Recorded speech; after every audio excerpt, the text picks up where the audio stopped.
ভাইরে, মানুষে একটু সম্মান করতে শিখেন, মানুষকে ভালোবাসতে শিখেন, মানুষের পেশাকে সম্মান করতে শিখেন।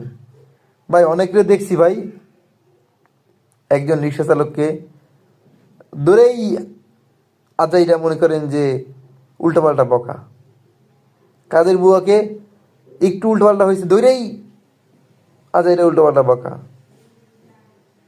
ভাই এই মানুষগুলোকে সম্মান করতে শিখেন, এই মানুষগুলোর পেশাকে সম্মান করতে শিখেন। হ্যাঁ, আপনার বাসায় যদি কাজের বুয়া না থাকে, আপনার অনেক কাজ অসম্পূর্ণ থেকে যাবে। হ্যাঁ, রিক্সা চালক না থাকলে আপনার অনেক বেগ পোহাতে হবে চলাফেরায়। হ্যাঁ, সো এই জিনিসগুলোকে সম্মান করতে শিখেন। প্রত্যেকটা পেশাই সম্মানের, প্রত্যেকটা কাজই সম্মানের। সবার কাজকে সম্মান করতে শিখেন, তাহলেই একটা কিছু করতে পারবেন। ভালো থাকবেন, ভালো রাখবেন, আর মানুষকে কষ্ট দিবেন না। আসসালামু আলাইকুম।